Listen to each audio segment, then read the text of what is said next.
I didn't buy it. When I had a camera, yeah, I bought it instead. All right.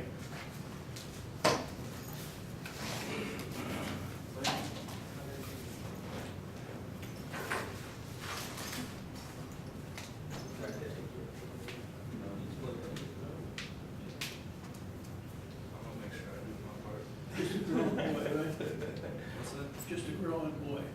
Just a growing boy. Just a small child. It's really self-explanatory.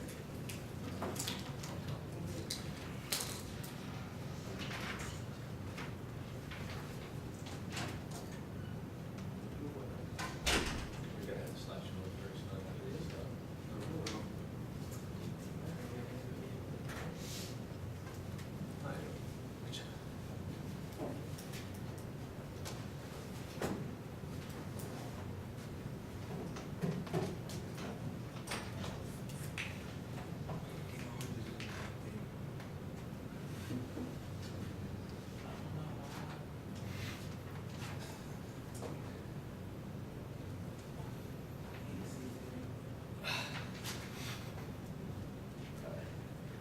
Hi, I'm Art, Kongruengkit, and this is my presentation, Decisive Luck.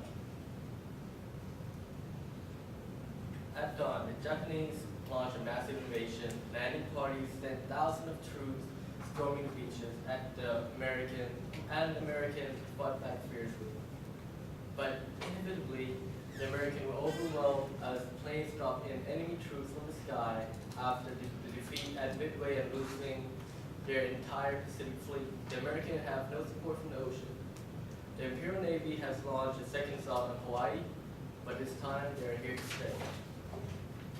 Today, I will cover the Battle of Midway, 1942. I will go over the summary of what the Japanese were doing, showing you who were in the fight, the odds of the battle, and how the Americans countered the Japanese ambush with their own. The main events, and also concluding with the future of the war. 1942. The Battle of Midway consisted of Marshal Admiral Isoroku Yamamoto of the Japanese Imperial Navy versus the Fleet Admiral Chester Nimitz of the United States Navy.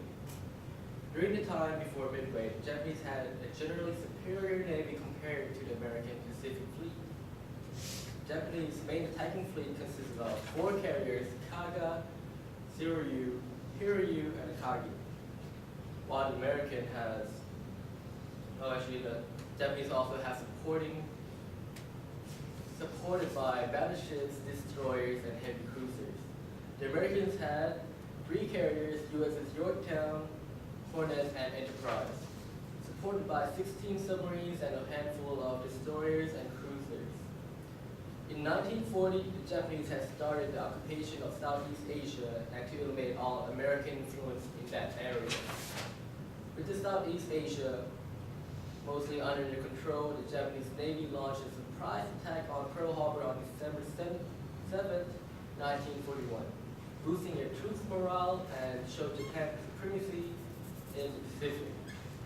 Being uncontested, the Japanese High Command dismissed Isoroku Yamamoto, who at the time was the captain, plans for securing the Central Pacific. But in due time, April 18, 1942 to be exact, the American launched a surprise attack, the Doolittle Red, on surprise bombing on the Japanese homeland. They hit Tokyo doing little physical damage, but greatly damaged Japan psychologically. This leads to Japan's plan to eliminate all American influence in the Pacific.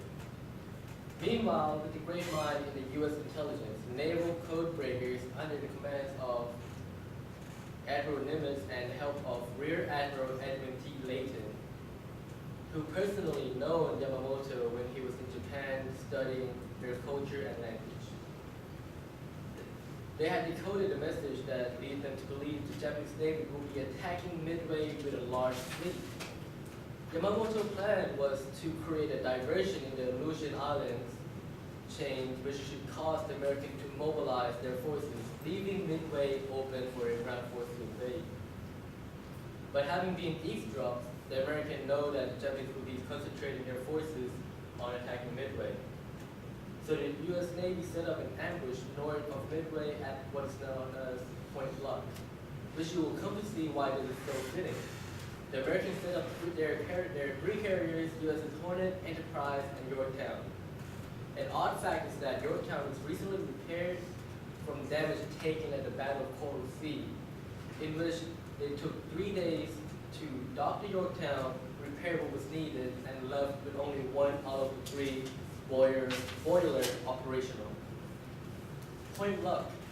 Here was an opportunity. Instead of being ambushed, we are an ambusher. Rear Admiral Lewis Hopkins. I think Nimitz made a great decision, and he did it with great confidence.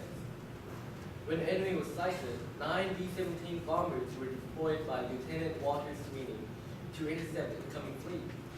Nimitz received the news and told Midway to pull back the planes, as the spotted enemies were just the landing party and not the main striking force.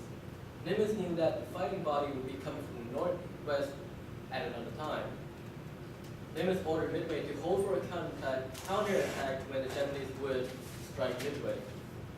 At 4:30 a.m., 108 planes formed and headed southeast for Midway Islands.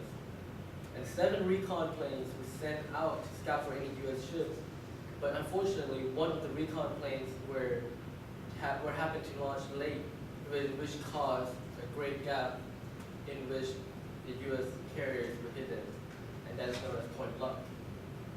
At the island, American planes were inferior to the Japanese Zeros, but the American ground force and anti-air defenses were stronger than the Japanese had expected, which caused them to have to come back for a second assault, leaving 60 Japanese planes to be shot down. At 6 a.m., Admiral Raymond A. Spruance, in command of the Hornet and Enterprise, launches all available planes at the earliest possible time to intercept the returning Japanese plane attacking Midway. With the combined force, the fighter torpedo plane went for the Japanese fleet. During mid-flight, however, the fighters broke off and went on a separate path, reasoning that they would get there before the bombers and catch the enemy off guard. The places they went to misses where the carriers were, leaving the torpedo squadrons to be undefended, and were all basically shot down, leaving only one survivor, George H. Gage Jr.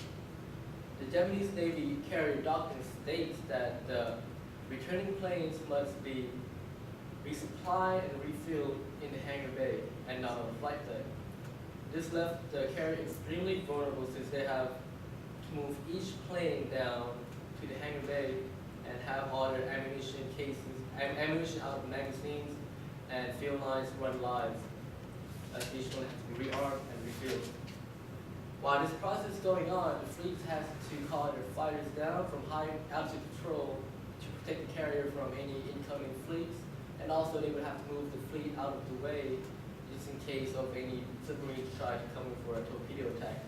In the process, they have to move their carrier out of the wind path, which won't be able to let the plane take off. While the Japanese fleet is mobilizing, a straggler destroyer Arashi was trying to depth charge the USS Nautilus. The Americans